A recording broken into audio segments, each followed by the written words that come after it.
Karibu sana kwenye chaneli yangu. Leo nataka nikupe hadithi ya kweli ya mtu mmoja aliyedharaulika na kubezwa na wengi baada ya chuo kikuu.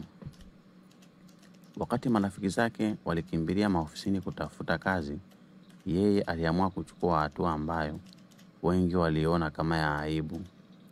Alijiunga na VETA, lakini leo hii ni mfano wa mafanikio.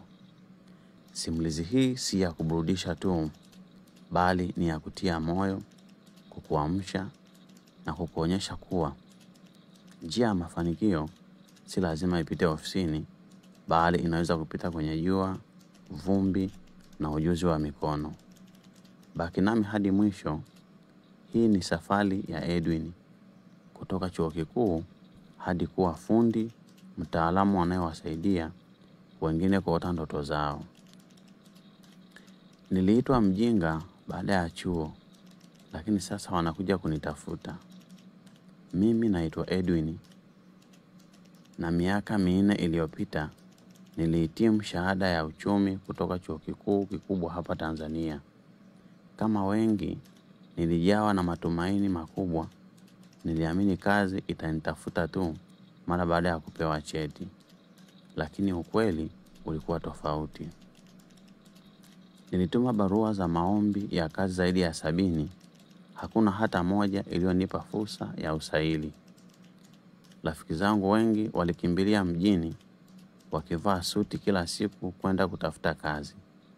Niliishi kwa mashaka, nikila kwa kudila ya wazazi wangu waliokuwa wameweka matumaini makubwa juu yangu. Siku moja nilikuwa kwenye daladala. Nilimsikia waziri mkuu akihimiza wahitimu kujiunga na VETA. Watu waliokuwa ndani ya gari walicheka. Mmoja akasema, hata mwenye digrii sasa anapelekwa VETA? Nilikaa kimya, lakini moyoni maneno yale ya waziri mkuu yaliniingia kama mshale wa matumaini. Siku chache baadaye nilijisajili VETA, kozi ya umeme wa majumbani, electrical installation.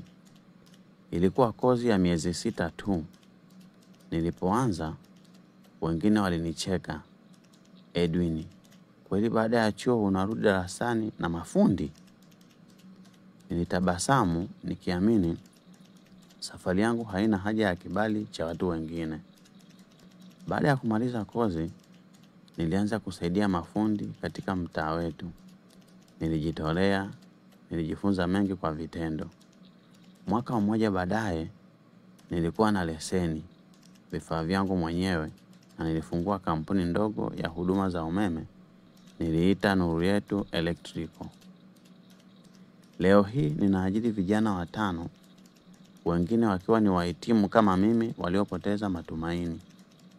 Tumefanya kazi katika miradi mikubwa, nyumba za makazi, ofisi hadi shule. Mapato yangu sasa yananiruhusu kuwasaidia wazazi wangu na kufadhili masomo ya mdogo wangu. Nilijifunza kuwa elimu ya chuo ni nzuri, lakini si mwisho wa njia. Ujuzi wa vitendo ni daraja la mafanikio. VETA haikuniangusha, ilinipa msingi wa kujitegemea. Na washauri vijana wenzangu, msidharau ujuzi. Msidharau kauli ya kiongozi ambaye anaonyesha njia. Wengine wanabeza, lakini mimi ni shahidi kuwa VETA inaweza kubadilisha maisha kama utachagua kujaribu.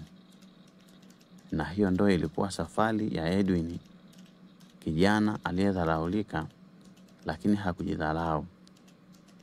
Alipoona milango ya ajira imefungwa, alitafuta dirisha.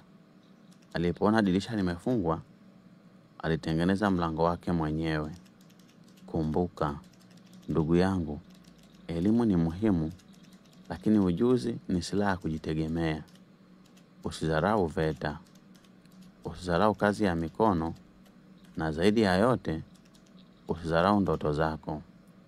Kama umeguswa na hadithi hii, tafadhali like, share na subscribe ili tuendelee kupeana nguvu na matumaini. Na usahau kuniambia kwenye comment, unadhani na wewe unaweza kuchukua hatua kama ya Edwin?